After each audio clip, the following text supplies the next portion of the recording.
ব্যক্তির যদি পাহাড়ের সমানও ঋণ থাকে, এই দোয়া যদি আমল করে আল্লাহ পাক ওই ঋণও শোধ করে দিবেন ইনশাআল্লাহ।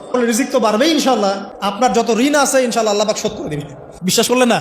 এই দোয়া শিখাই দিচ্ছি, এই জন্য আমাকে হাদিয়া দেওয়া দরকার, স্পেশালি আমাকে এখন হাদিয়া দেওয়া দরকার। এটা গুরুত্বপূর্ণ দোয়া শিখাই দিচ্ছি। আর ঋণ কেমন জানেন? ওই যে এখন মানুষ ঋণ নিচ্ছে 1 কোটি টাকা ব্যাংক থেকে, 2 কোটি টাকা ব্যাংক থেকে, হ্যাঁ, কত বছর, 10 বছরের জন্য, 20 বছরের জন্য বাড়ি করছে, তাই না? তার ধারণা এমন যে সে মারা গেলে তার ঋণটা কেউ না কেউ শোধ করে দিবেই দিবে, তাই তো?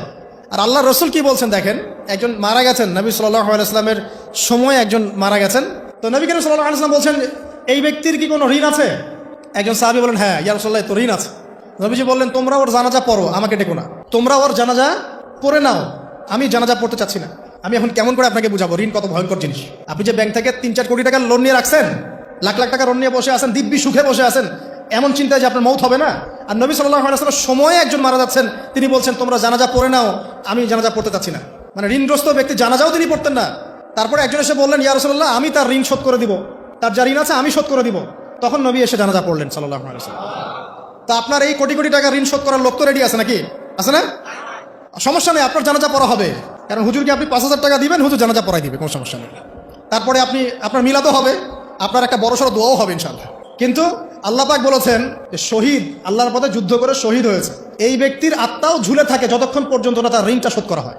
এবার বলেন আমি কি বুঝাবো আপনাকে? আর কিছু বলতে হবে? তো এখন সেই দোয়া শিখাচ্ছি আপনাদেরকে, যে দোয়া শিখলে আপনারা ঋণ থেকে বাঁচবেন ইনশাআল্লাহ। কত দিবেন বলেন? হ্যাঁ, এই তো শুকরিয়া। দোয়া করবেন যেন আল্লাহ পাকের দিনটাকে আল্লাহর জমিনে প্রতিষ্ঠা করতে পারে।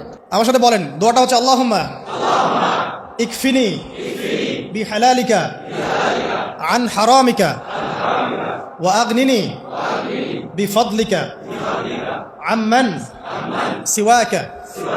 এই দোয়াটা ছোট না, এটা মুখস্থ করবেন, সেজদায় পড়বেন, নামাজের সেজদায় পড়বেন, আত্তাহিয়াতু দরুদ শেষ তারপরে পড়বেন, নামাজ শেষে হাত তুলে করবেন, যখন তখন শেষ রাতটা করবেন। ইনশাআল্লাহ দেখবেন আপনার ঋণ বলতে কিছু থাকবে না ইনশাআল্লাহ। যদি থাকেও, বড় কোনো ঋণ থাকেও, আল্লাহ পাক অন্য কোনো মাধ্যমে এটা শোধ করার ব্যবস্থা করে দিবেন ইনশাআল্লাহ। আমার জীবনে এমন ঘটনা ঘটেছে, এটা এখন গল্পটা মনে পড়ে গেল তাই বলছে, যে 1,20,000 টাকা ঋণ আছে আমার, শোধ করার কোনো অপশন নাই। আচ্ছা, আমার চোখে ধরা পড়ছে না যে 1,20,000 টাকা আমি কেমনে দিব। কি হলো, হঠাৎ করে আমরা একটা সার্কুলার দেখলাম যে সারা বাংলাদেশে ইসলামিক ট্যালেন্ট খোঁজা হচ্ছে। 2000 এটা মনে হয় 17 কি 18 সালের কথা, হ্যাঁ 18 না, আচ্ছা 18। তো হ্যাঁ, আলোকিত কেন। তো এখন আমার ওয়াইফ বলছেন যে আপনি এটাতে অ্যাপ্লাই করেন। আমি অ্যাপ্লাই করবো, এটা তো আলেম ওলামাদের প্ল্যাটফর্ম, আমি এখানে জেনারেল থেকে আসা মানুষ কেমন করে কি। তো সে বলছেন আপনি পারবেন ইনশাল্লাহ, আপনি পড়াশোনা করেন ইনশাল্লাহ পারবেন। তো আমি দেখছি আগে প্রাইস কি আছে, কষ্ট তো করবো, আগে পুরস্কারটা কি। তো পুরস্কারটা দেখছি যে একটা ওমরা করাবে। ওমরা করা তো যে কারোর জন্য একটা মানে স্বপ্নের ব্যাপার না। ওমরা করা তো সবাই আমরা খুব পছন্দ করি, আল্লাহ পাক আমাদেরকে বেশি বেশি ওমরা করার তৌফিক দেখ। আর লেখা আছে যে ফার্স্ট প্রাইস 3 লাখ টাকা, second prize 2 lakh, third price হচ্ছে 1 লাখ টাকা। আচ্ছা ঠিক আছে। তারপর টানা 4 কি 5 মাস দৈনিক 10 থেকে 12 ঘন্টা করে পড়েছে। টানা 4 থেকে 5 মাস দৈনিক 10 থেকে 12 ঘন্টা, নাওয়া খাওয়া সব ওখানেই।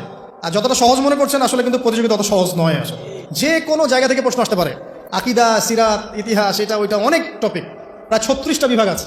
তো আলহামদুলিল্লাহ কিভাবে জানি আস্তে আস্তে উঠতে পারলাম। গিয়ে দেখলাম যে হ্যাঁ, টিভি রাউন্ডে চলে গেছি। আমি তেমন কিছুই করি নাই, আমি শুধু পরিশ্রম করেছি, আল্লাহর কাছে বেশি থেকে বেশি দোয়া করেছি যে আল্লাহ আমার ঋণ আছে, ঋণ শোধ করতে হবে একটা।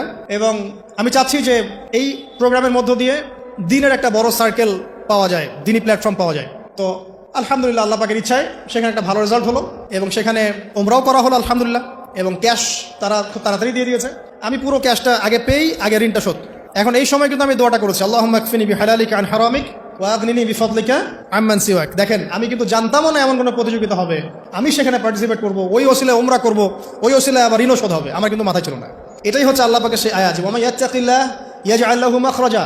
আল্লাহ পাককে যে ভয় করবে আল্লাহ পাক তার জন্য রাস্তা খুলে দিবেন ইনশাআল্লাহ। ওয়া ইয়ারযুকুহু মিন হাইসু লা ইয়াহতাসিব। এবং এমন উৎস থেকে আল্লাহ পাক রিজিক দিবেন যেটা সে কল্পনাও করতে পারে না। এটা আল্লাহ পাক তাওয়াক্কুল রাখেন। জাস্ট ওই ইসমাঈল আলাইহিস সালামের মায়ের মতো, হাজরা আলাইহিস সালাম ইব্রাহিম আলাইহিস সালামকে বলছেন আপনি আমাকে এখানে ছেড়ে যাচ্ছেন কি জন্যে? ইব্রাহিম বলছেন আল্লাহর আদেশে। তখন তিনি বলছেন তাহলে আল্লাহ আমাকে ফেলে দিবেন ইনশাআল্লাহ। সেই মায়ের গর্ভ থেকে ইসমাইলের মতো সন্তানের জন্ম হলো, যেই সন্তানকে বাবা বলছে যে আমি তোমাকে জবাই করছি, স্বপ্নে দেখেছি, ফানজুর মাযা তারা, তোমার রায় কি? সে বলছে ইয়া আবাতি ফাআল মা তুমার, আপনাকে যে আদেশ করা হয়েছে আপনি সেটাই করেন, সাতাজিদুনি ইনশাআল্লাহু মিনাস সাবিরিন, ইনশাআল্লাহ আপনি আমাকে ধৈর্যশীল পাবেন। দেখেন কোন মায়ের গর্ভ থেকে কোন সন্তান। তাকে কি বাবা মানুষ করেছিলেন? না, তাকে তার মা মানুষ করেছেন। তো ওই রকম তাওয়াক্কুলকারিনী হাজরা আলাইহিস সালামের মতো মা যদি ঘরে ঘরে থাকে, বোন আর স্ত্রী ঘরে ঘরে থাকে, তখন ইসমাইলি প্রজন্ম আসবে ইনশাআল্লাহ।